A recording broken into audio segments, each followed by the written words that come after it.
Welcome to Math with Mr. J.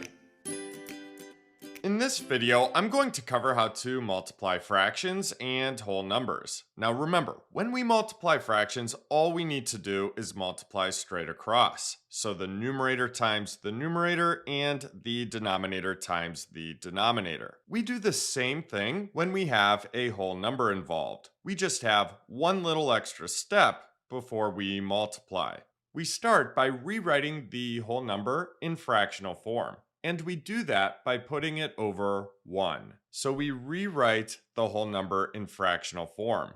Then we multiply straight across. That will give us our answer. And we can simplify that answer if needed. Let's jump into number 1, where we have 3 times 3/4. So let's rewrite our whole number in fractional form by putting it over 1. So 3 over 1 times 3/4. That's still 3. We still have a value of 3 there. So we're not changing the value of anything. We want this in fractional form, so we have a numerator and a denominator. That way we can multiply straight across. So now let's multiply straight across, starting with the numerators. So we have 3 times 3. That gives us 9.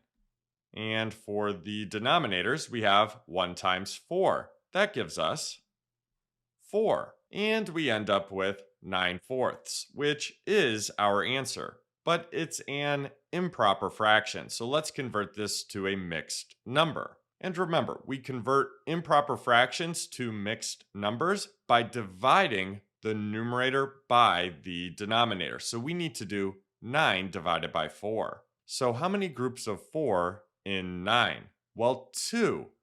2 whole groups of 4 in 9. That's our whole number of our mixed number. That gets us to 8. So we have a remainder of 1. That's the numerator of our fractional part of the mixed number. And then we keep that denominator of 4 the same. So we end up with 2 and 1/4. Now we can always look to simplify the fractional part of a mixed number, but 1/4 is in simplest form. The only common factor between 1 and 4 is 1. So we are done here. Our final answer, 2 and 1/4. Now to go back to the improper fraction to mixed number, I'm going to write that out to make it a little more clear here. So we did 9 divided by 4. So how many groups of 4 in 9? Well, 2. That gets us to 8. So multiply now. 2 times 4 is 8. Subtract, we get a remainder of 1. 2 is our whole number right here. And then that remainder of 1 is the numerator of our fractional part.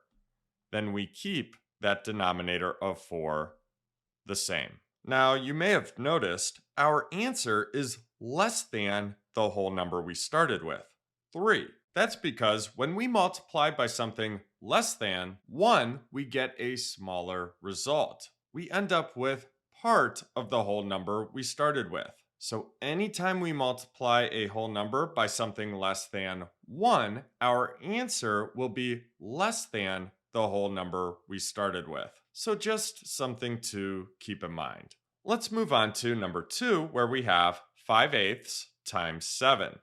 So we need to rewrite this with our whole number in fractional form.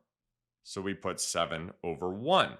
Now we can multiply straight across, and we'll start with the numerators. 5 times 7 gives us 35, and for the denominators now, 8 times 1 gives us 8. So we end up with 35/8, which is an improper fraction. Let's convert this to a mixed number. So we need to do 35 divided by 8. How many groups of 8 in 35?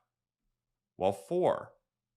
That gets us to 32. So we have a remainder of 3, and then we keep that denominator of 8 the same. So we end up with 4 and 3/8. Let's see if we can simplify the fractional part of the mixed number. 3/8 is in simplest form. The only common factor between 3 and 8 is 1. So we are done here. Our final answer, 4 and 3/8.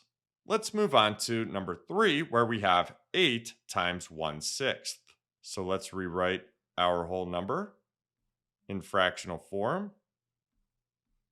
And now we can multiply straight across. We'll start with the numerators. 8 times 1 is 8. And then for the denominators, 1 times 6 is 6. So we end up with 8/6, which is an improper fraction. So let's convert this to a mixed number. We need to do 8 divided by 6. How many groups of 6 in 8? Well, 1. That gets us to 6. We have a remainder of 2. And then we keep that denominator of 6 the same. So we get 1 and 2/6. Now 2/6 can be simplified. We have a greatest common factor of 2 that we can divide 2 and 6 by. Now when we simplify that fractional part, we don't do anything with the whole number. The whole number stays the same. So we have 1, and then 2 divided by 2 gives us 1, and 6 divided by 2 gives us 3. The only common factor between 1 and 3 is 1, so this is now simplified. Our final simplified answer, 1 and 1/3. Lastly, let's move on to number 4, where we have 2/5 times 15. So let's rewrite our whole number in fractional form here. And now we can multiply straight across. We'll start with the numerators. 2 times 15 gives us 30. And then for the denominators, 5 times 1 gives us 5. So we end up with 30/5, which is an improper fraction. So let's convert this to a mixed number. We need to do 30 divided by 5. And 30 divided by 5 gives us 6. We hit 30 exactly. We do not have a remainder here, so we don't have a fractional part of our mixed number. This is just going to be a whole number. 6 is our final answer. So there you have it. There's how to multiply fractions and whole numbers. Now that we've gone through some examples together, it's time for you to try some practice problems on your own. So have paper and a pencil ready. Here are your practice problems. I'll give you 3 minutes and then we will go over the answers. Feel free to pause if you need more time or jump ahead to the answers whenever you are ready. Go ahead and start.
Okay, so that was 3 minutes. Let's go over the answers.